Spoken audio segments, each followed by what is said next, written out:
On a tous une super idée, un projet qui pourrait tout changer. Mais la vraie question, c'est comment on passe de l'idée à quelque chose de concret. C'est souvent là que ça bloque.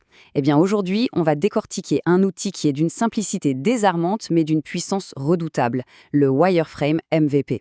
C'est vraiment le premier plan, le croquis qui peut faire toute la différence entre un projet qui décolle et un autre qui reste au fond d'un tiroir. Allez, c'est parti! Faut être honnête, lancer sa start-up, c'est un peu comme entrer dans une arène. Les enjeux sont énormes, le chemin est semé d'embûches, et la dure réalité, c'est que la grande majorité des entrepreneurs, même les plus brillants, n'arrivent pas au bout de l'aventure. C'est la question qui fâche, mais elle est essentielle. Pourquoi est-ce que tant de projets finissent par échouer? Si on arrive à comprendre ça, on met déjà une sacrée chance de notre côté. Alors regardons droit dans les yeux la raison numéro 1 des échecs. Et voilà la réponse, en chiffres. Et ça fait mal. Selon une étude de Belighted, quasiment une start-up sur 5 se plante tout simplement parce qu'elle a créé un produit dont personne ne veut. C'est fou, non? Imaginez des mois, voire des années de travail, d'argent, de sacrifices, pour rien. C'est précisément ce piège mortel qu'on va apprendre à éviter ensemble. Heureusement, face à ce danger, il y a une parade. Une sorte de combo gagnant pour avancer sur un terrain plus sûr. Ce duo, c'est d'un côté le fameux MVP, le produit minimum viable, et de l'autre, son plan de construction, le wireframe. Alors le MVP, qu'est-ce que c'est? Oubliez tout de suite l'idée du produit parfait avec des dizaines de fonctionnalités. Non, là on parle d'une version ultra basique avec juste le strict nécessaire pour que ça fonctionne. J'aime beaucoup l'analogie du crash test économique. L'objectif, c'est pas de faire une belle voiture, c'est de vérifier si le moteur et les roues tiennent la route avant de construire toute l'usine. Et ce fameux MVP, on ne le bricole pas au hasard, il faut un plan. Et c'est là que le wireframe entre en jeu. Voyez ça comme le plan d'un architecte pour votre appli ou votre site. Ce sont juste des boîtes, des lignes, du texte. Les couleurs, les jolies polices, le logo, on s'en fiche complètement à ce stade. L'unique question, c'est est-ce que le parcours est logique? Est-ce que ça fonctionne? On construit les fondations, on ne choisit pas encore la couleur des rideaux. D'ailleurs, attention, petite précision super importante pour ne pas tout mélanger. Le wireframe, c'est le squelette, la structure brute. Le mock-up, c'est quand on commence à habiller ce squelette. On ajoute les couleurs, les images, le design. Et le prototype, c'est quand on rend le tout interactif, qu'on peut cliquer sur les boutons. Chaque chose en son temps, on commence par les os. Bon, la théorie, c'est bien, mais en pratique, on s'y prend comment? Comment on passe de cette idée géniale qu'on a griffonnée sur un post-it à un vrai plan d'action? Eh bien, il y a une méthode pour ça. 4 étapes, c'est tout. Premièrement, identifier un vrai problème à résoudre. Deuxièmement, et c'est le plus dur, choisir la seule et unique fonctionnalité qui est absolument vitale pour résoudre ce problème. Faut être sans pitié et tout jeter le reste pour l'instant. Troisièmement, on dessine la structure, c'est notre wireframe.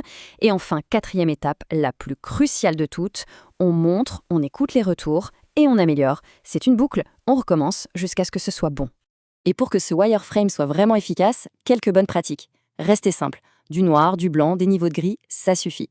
On veut se concentrer sur la fonction, pas sur l'esthétique. Les boutons d'action importants, eux, doivent vraiment ressortir. N'hésitez pas à ajouter des petites notes, des annotations pour expliquer la logique derrière chaque élément. Et enfin, la question d'or à se poser en permanence, qu'est-ce que l'utilisateur doit voir en premier? C'est ça, la hiérarchie de l'information. C'est la clé.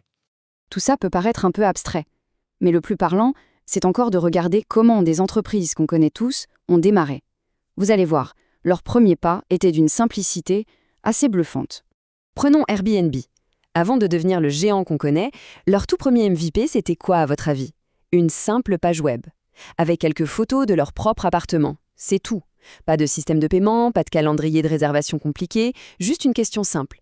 Est-ce qu'il y a des gens que ça intéresse de louer un matelas gonflable chez nous? Et la réponse, on la connaît. L'histoire de Dropbox est encore plus dingue. Leur technologie de synchronisation du fichier, c'était super complexe à développer. Alors avant d'écrire la moindre ligne de code, qu'est-ce qu'ils ont fait? Une vidéo. Une simple vidéo de 3 minutes qui montrait comment le produit allait fonctionner. Résultat, des dizaines de milliers d'inscriptions avant même que le service existe. La preuve ultime qu'un MVP, parfois, ce n'est même pas un produit tangible. Et Facebook alors? Avant de vouloir connecter la planète entière, ça s'appelait The Facebook. C'était juste un annuaire en ligne pour les étudiants d'une seule université, Harvard. C'est tout. Un besoin hyper spécifique pour une niche minuscule. Ils ont prouvé que leur concept fonctionnait à cette petite échelle avant même d'imaginer la suite. La fameuse stratégie des petits pas. Ce que toutes ces histoires nous apprennent, c'est une chose fondamentale. Le succès, ça ne vient pas en essayant de construire une cathédrale d'un seul coup. Non, ça vient en posant la toute première pierre, mais en s'assurant qu'elle est parfaitement pensée et solide. Donc, pour résumer, s'il y avait quelques règles d'or à retenir, ce serait celle-ci. D'abord, on valide son idée avant de construire quoi que ce soit. Ensuite, on se concentre sur une seule fonction, un seul problème à la fois. La simplicité, ce n'est pas une faiblesse, c'est une force immense au début. Et surtout, on parle à ses futurs utilisateurs dès le premier jour. Leur retour, c'est votre meilleure boussole. Au final, ce premier croquis, ce wireframe, c'est tellement plus qu'un simple dessin technique.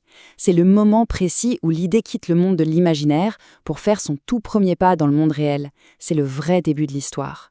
Alors, la question n'est pas de savoir si on a la bonne idée, mais plutôt à quoi ressemble la toute première esquisse de notre futur succès.